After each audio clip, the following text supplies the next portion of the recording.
आप देख रहे हैं पोल टॉक में हूं संतोष पांडे। लगातार त्रिस्तरीय पंचायत चुनाव को लेकर के हम लोग एक बहस कर रहे हैं।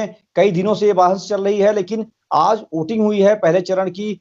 ऐसे समय में जब पूरे प्रदेश में कोरोना को लेकर के हाहाकार मचा हुआ हो, मुख्यमंत्री पूर्व मुख्यमंत्री दोनों कोरोना पॉजिटिव पाए गए हों, ऐसे समय में उत्तर प्रदेश में चुनाव कराया जा रहा है और आज कई जगहों पर इसके उल्लंघन भी देखे गए। आज हम बात फिर करेंगे प्रताप चंद्रा जी से, कैसे अब इसके आगे की लड़ाई क्या होगी। अब लोगों के लिए जो एक विश्वास मन में लोगों का टूट रहा है कि वोटिंग हो गई है, इसके बाद अब क्या होगा, आज इन सारे मसलों पर हम बात करेंगे प्रताप चंद्रा जी से। प्रताप चंद्रा जी हमारे स्टूडियो में आ चुके हैं। प्रताप जी, आपका बहुत बहुत स्वागत है। धन्यवाद। और आज आप विस्तार से बताएं कि अब आगे की लड़ाई क्या है। जी, आज बात होगी चुनावी लड़ाई की और पंचायत चुनाव की बात होगी। पंचायत गलत चुनाव हो रहा है, उस पे लड़ाई की बात होगी। लेकिन उससे पहले मैं एक बात संतोष जी कहना चाहता हूं दर्शकों से। एक लड़ाई और चल रही है साइड बाय साइड, जिसे कोरोना की लड़ाई कह रहे हैं। निश्चित रूप से वो अदृश्य शत्रु है और वो इतना खतरनाक हो गया है अचानक से, इतना अचानक से पिछले 4 दिनों में इतना खतरनाक हो गया है कि पहले आप सुनते होंगे आपके दूर दराज लोगों को हुआ है कोरोना, लेकिन अब आस पड़ोस, अपने जानने मित्रगण में, रिश्तेदारी में ऐसे लोगों के यहाँ भी कोरोना पूरा पूरा घर हुआ जा रहा है। हो सकता है कि आज चूंकि पंचायत चुनाव की बात होगी तो गांव में इसका प्रकोप उतना नहीं है, मान लिया, लेकिन वो तो यहां भी नहीं था पहले। ये भी सच है, होने और ना होने के बीच में बहुत दिनों का फासला नहीं होता, हमारी लापरवाही का फासला होता है। ऐसा कहना क्यों पड़ रहा है? क्योंकि यह भी एक मर्ज है, भयानक रोग है, लेकिन रोग के बढ़ने और घटने के बीच में आती हैं व्यवस्थाएं। अगर आपके पास व्यवस्था है, जैसे डकैती हो रही है गांव में, तो डकैती हो रही है, अगर आपके पास रिवॉल्वर है तो डकैती तो कम नहीं हो जाएगी, लेकिन आपका भरोसा बढ़ जाएगा। मूल में जनता नहीं है, तंत्र है। अगर इनके मूल में जन होता तो इतने गंदे तरीके से पंचायत चुनाव नहीं कराया जा रहा होता। आजादी के बाद से कहीं आज तक सामान्य नहीं हुआ, तो कहीं SC ST नहीं हुआ, तो कहीं OBC आज तक नहीं हुआ। रोटेटरी सिस्टम का मतलब क्या है? अगर जनसंख्या तुम कर रहे हो तो फिर आरक्षण क्यों कर रहे हो? अब बात हम लोग करते हैं कि हम लोग क्या करेंगे और कैसे करेंगे। लोगों के मन में ये बात है कि आज चुनाव हो गया। हाँ बिल्कुल, आज से चुनाव शुरू हो गया, पहले चरण का मतदान हो रहा है, स्कूल बंद, यहां तक कि हाई स्कूल के बोर्ड की परीक्षा रद्द, दुनिया की सारी चीजें रद्द हो गई, पर कुंभ का मेला नहीं रद्द हुआ और पंचायत का चुनाव नहीं रद्द हुआ, बंगाल का चुनाव नहीं रद्द हुआ। इस देश में तय हो गया कि 2 चीजें बहुत इंपॉर्टेंट हैं, एक स्नान ध्यान। अगर वही स्नान ध्यान से काम हो रहा होता तो इतने लोग मरते ना, सब लोग जाके नहाते। और दूसरा, चुनाव जरूरी है।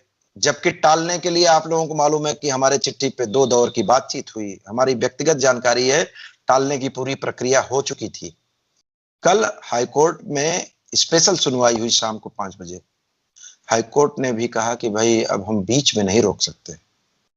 इसलिए दर्शकों को यह जानना जरूरी है कि एक नियम कानून और प्रक्रिया यह है कि जब आचार संहिता लग जाती है तो कोर्ट इंटरफेयर नहीं करती है। जैसे मैं समझाना इसलिए चाहता हूं क्योंकि बहुत सारे लोगों का मैसेज आया, व्हाट्सएप आया, फोन पे बात हुई, घबरा रहे हैं लोग कि अरे भैया अब क्या होगा, चुनाव हो गया, अब क्या होगा, अब तो इसमें कुछ हो नहीं सकता। बिल्कुल नहीं, आप बिल्कुल घबराइए नहीं, सब कुछ होगा। ये चुनाव भी रद्द होगा 2000 की तरह। तमाम मौजूद हैं चीजें। अगर गलत चुनाव हुआ है तो वो रद्द होगा। ठीक वैसे ही जैसे आपके प्लॉट पे कब्जा हो गया, गांव में किसी प्लॉट पे कब्जा हो गया, तो आप कह सकते हैं अरे भैया अब तो कब्जा हो गया, अब क्या हुआ? नहीं, अब कब्जा उसका हुआ है। गलत हुआ है कि सही हुआ है, ये तय होना बाकी है।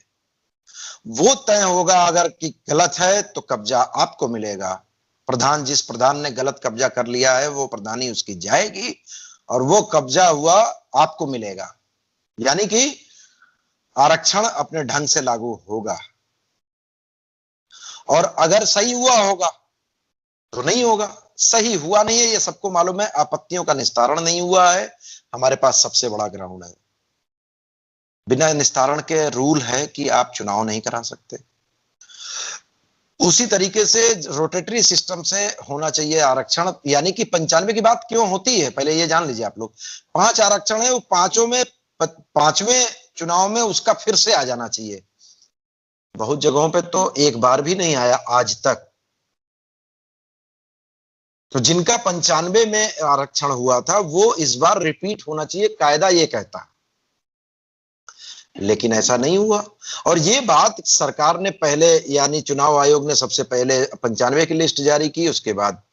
तो ये सबको पता होना चाहिए, आप सभी लोगों को, जो लोग इस लड़ाई में साथ दे रहे हैं, जो लोग, समझना जरूरी है कि 2 में से एक चीज तो गलत है। सरकार ने पहले 95 का किया, इसका मतलब वो सही था। कोर्ट के इंटरफेरेंस से कर दिया गया 2015, तो वो गलत है। गलत गलत ही रहेगा। चुनाव आचार संहिता खत्म होगी, इलेक्शन कमीशन, इलेक्शन पिटीशन लगेगी, पीआईएल जिसको कह रहे हैं हम, उस पीआईएल को हम लेकर के उनके यहां सबके साथ जाएंगे। और कोर्ट इस पे, कोर्ट तथ्यों पे चलती है, भाषणबाजी पे नहीं चलती है। हमारे पास सारे रिकॉर्ड हो जाएंगे कि किन किन जगहों पे आज भी बना हुआ है रिकॉर्ड, किन किन जगहों पे होना था नहीं हुआ, किन किन जगहों पे आपत्तियां निस्तारण नहीं हुई। इसलिए मैं ये बताना चाहता हूं कि हम लड़ेंगे और जीतेंगे, और जीतना सुनिश्चित है। 99.9% मैं बता रहा हूं आपको, जीत हासिल करने के लिए 0.1% इसलिए कि कोरोना काल में अगर हम ही न रहे तो शायद 0.1% गड़बड़ हो जाए। इसलिए सब लोग सुरक्षित रहेंगे तभी लड़ पाएंगे। प्रताप जी, मिथिलेश धर दुबे हैं, लखनऊ में वरिष्ठ पत्रकार हैं, उन्होंने एक फोटो शेयर की है जिसकी चर्चा आप कर रहे थे। और भी तमाम पत्रकार हैं लखनऊ के जो तमाम परेशानियों का सामना कर रहे हैं, लिख रहे हैं, पढ़ रहे हैं। कई उत्तर प्रदेश के भी ऐसे तमाम पत्रकार हैं जो लिख रहे हैं, चूंकि पत्रकारों की ग्रुप में हम लोग हैं तो वहां खबरें आ जाती हैं। कोरोना को लेकर के सरकार कहाँ संजीदा है। दूसरी बात, 19 तारीख को कोर्ट ने कोरोना के मसले को लेकर के फिर बुलाया है सरकार को, उनके सचिव को हलफनामा देने के लिए, जनहित याचिका जो परसों दायर हुई थी। अब क्या लग रहा है कि दूसरे चरण का जो चुनाव होना है, कोर्ट उसमें कोई इंटरफेयर कर सकती है, या सरकार ही कुछ अर्जी लगा दे कि कोरोना बढ़ने लगा है, क्योंकि हाई स्कूल 10वीं 12वीं सभी परीक्षाएं रोकी जा रही हैं। योगी जी खुद क्वारंटाइन हो गए हैं, कोरोना पॉजिटिव पाए गए हैं। क्या लग रहा है, दूसरे चरण के मतदान पर कुछ प्रभाव पड़ेगा? देखिए, 19 तारीख को तो खुद ही मतदान होना है, जिस दिन बुलाया है उन्होंने। मेरे को ऐसा लगता नहीं है कि कोर्ट रोकेगी बीच में। कोर्ट नहीं रोकेगी। कोर्ट इस कोरोना काल के बाद, ये चुनाव के बाद हम लोगों की सुनवाई करेगी। कोरोना काल में ना कराना या कराना, ये चुनाव आयोग का काम था, जो वो फेल हो गया कराने में। कल देखिए, मुख्य चुनाव आयुक्त भी रखे हैं मीटिंग बंगाल के चुनाव के लिए। तो ऐसा थोड़ी है कि अगला चरण का चुनाव बंद कर देंगे, वो बंद नहीं कर पाएंगे, वो एक फॉर्मेलिटी कर रहे हैं। और हो भी सकता है, पता नहीं, प्रेशर बहुत है। 19 तारीख को जो बुलाया गया है ना इनको, उसमें भी इनको जवाब देना पड़ेगा कि क्यों करना है, क्या नहीं करना है। हालांकि उसका जवाब ये लोग दे देंगे। इनको जवाब देना हमारे लेटर का ज्यादा भारी पड़ रहा है, क्योंकि वो तीनों चीजें बताने में असफल हैं कि बिना निस्तारण के क्यों चुनाव कराया गया, बिना आरक्षण को रोटेट किए क्यों चुनाव कराया गया, और क्यों कुछ जगहों पे कभी आज तक आरक्षण हुआ ही नहीं। ये 3 ऐसे यक्ष प्रश्न हैं जिसका जवाब सरकार के देने और चुनाव आयोग के देने के बस का नहीं है।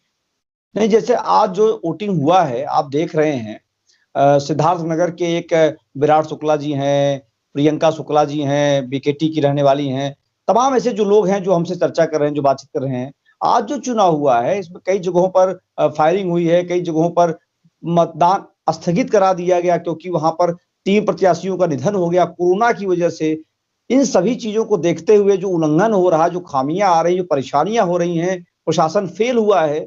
इसको कहीं सैनिटाइजर नहीं देखने को मिला, कहीं मास्क नहीं है, लोग भीड़ लगा करके झुंड में चुनाव करा रहे हैं, कर रहे हैं। इन सब चीजों पर क्या कोई चुनाव आयोग या कोर्ट या सरकार की नजरें पड़ रही हैं?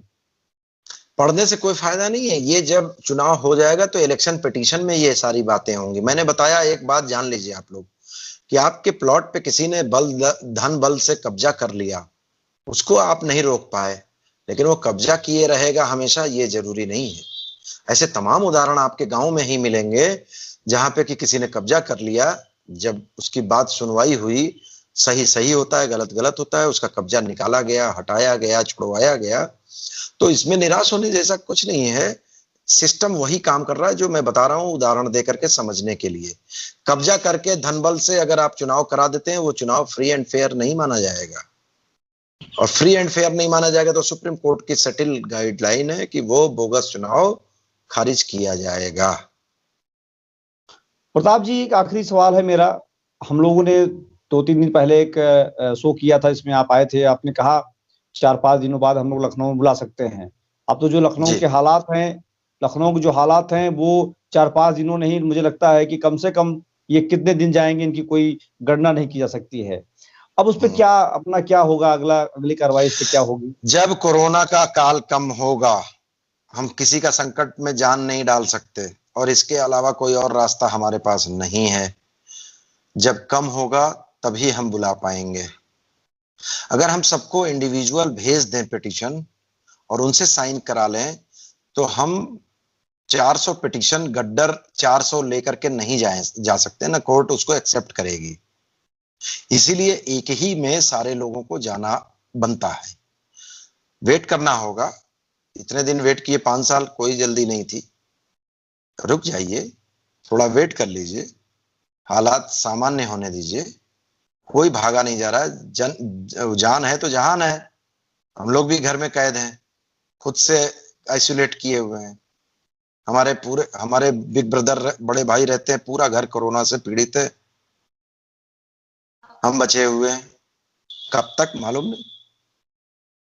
कल से मेरे यहाँ भी कर्फ्यू लगा दिया गया कि भाई घर से बाहर नहीं निकलना है। आज से मैं नहीं निकल रहा हूं और सबको सलाह दे रहा हूं कि भाई ना निकलिए। बहुत बद से बदतर हालात हो रहे हैं, क्योंकि उसकी प्रक्रिया नहीं है। अगर कुछ गड़बड़ हो गया तो उसको संभालने जैसा कुछ शासन प्रशासन के पास नहीं है। कल की घटना यह है कि आईएएस एसोसिएशन के प्रेसिडेंट को पीजीआई में 3 घंटे अपने एम्बुलेंस में बैठे रहना पड़ा, तब जाकर के उनको मिला। उनको तो फिर भी मिल गया, योगी जी को तो फिर भी मिल जाएगा, हमको आपको नहीं मिलेगा। चाहे जितना पैसा आप रखे हो, नहीं मिलेगा। ना पैसा काम आएगा, ना रसूख काम आएगा। काम आएगा घर में बंद रहना। लड़ेंगे तो तब जब आप जिंदा रहेंगे। तो प्रताप जी, आज हम अपने शो को यहीं खत्म करते हैं, लेकिन उम्मीद है उन सभी साथियों के लिए जो लगातार हमसे सवाल और जवाब करते हैं, आपने उनका आज उत्साह बढ़ाया है, क्योंकि वो लोग निराश हो रहे थे आज की वोटिंग के बाद। और उम्मीद यह भी है कि कल 19 तारीख के पहले जो एक बैठक हो रही है, उसमें भी जो चुनाव आयोग कल बैठक कर रहा है, उसमें कुछ उम्मीद निकल सकती है।